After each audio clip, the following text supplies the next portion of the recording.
Hi అండి, అందరికీ నమస్తే. Welcome to our channel.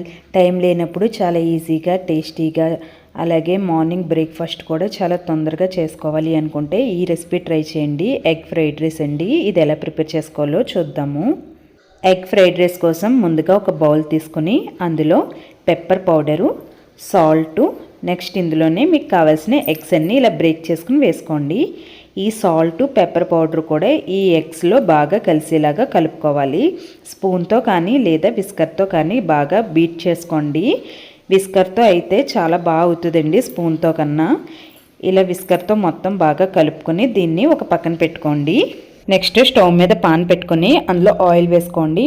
Oil heat అయిన తర్వాత ఇందాక ఎగ్ అది కలుపుకొని పక్కన పెట్టుకున్నాం కదా, అది ఈ పాన్లో వేసుకోండి. ఇందులో వేసుకున్న తర్వాత కొంచెం సేపు ఆగి గ్యాప్ ఇస్తూ వీడియోలో చూపిస్తున్న విధంగా కలుపుకుంటూ ఉండండి. అలా కలుపుకుంటూ ఉంటే పెద్ద పెద్ద పీసెస్ కింద అవుతాయి. కొంచెం ఎక్కువ గ్యాప్ ఇచ్చి కలుపుకోండి. మీకు పెద్ద పెద్ద పీసెస్ కావాలంటే కలుపుకుంటాం చాలా తక్కువగా కలుపుకోండి. లేదు బాగా చిన్న చిన్న పీసెస్ కావాలి అంటే కొంచెం ఎక్కువసేపు కలిపితే చిన్న చిన్న పీసెస్ అయిపోతాయి. ఎగ్ ఫ్రైడ్ రైస్ కోసం పీసెస్ మరీ చిన్నవి కాకుండా మరీ పెద్దవి కాకుండా ఇక్కడ వీడియోలో చూపిస్తున్నాను కదా, ఈ విధంగా ఉండేలాగా చూసుకోండి. మరీ ఎక్కువగా ఫ్రై చేయాల్సిన అవసరం లేదండి, కొంచెం ఫ్రై అయితే సరిపోద్ది. ఇలా ఫ్రై చేసుకున్న తర్వాత దీన్ని వేరే బౌల్లోకి ట్రాన్స్ఫర్ చేసుకుని ఇది ఒక పక్కన పెట్టుకోండి. నెక్స్ట్ స్టవ్ మీద పాన్ పెట్టుకుని ఆయిల్ వేసుకోండి. ఆయిల్ హీట్ అయిన తర్వాత అల్లంని ఇలా తురుముకుని వేసుకుంటే బాగుంటుంది. నెక్స్ట్ ఇందులోనే వెల్లుల్లిపాయలు పైన తొక్కు తీసుకుని ఇలా చిన్న చిన్న ముక్కల కింద కట్ చేసుకుని వేసుకోండి. ఇవి బాగా ఫ్రై అయిన తర్వాత చిన్న ముక్కల కింద కట్ చేసుకున్న పచ్చిమిరపకాయలు, ఉల్లిపాయ ముక్కలు కూడా వేసుకుని బాగా ఫ్రై చేసుకోవాలి.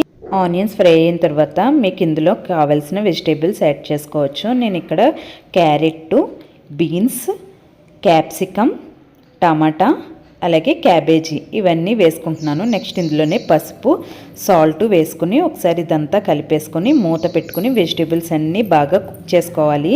మధ్య మధ్యలో మూత ఓపెన్ చేస్తూ వెజిటేబుల్స్ ఉడికినాయో లేదో చూసుకుంటూ ఉండాలి.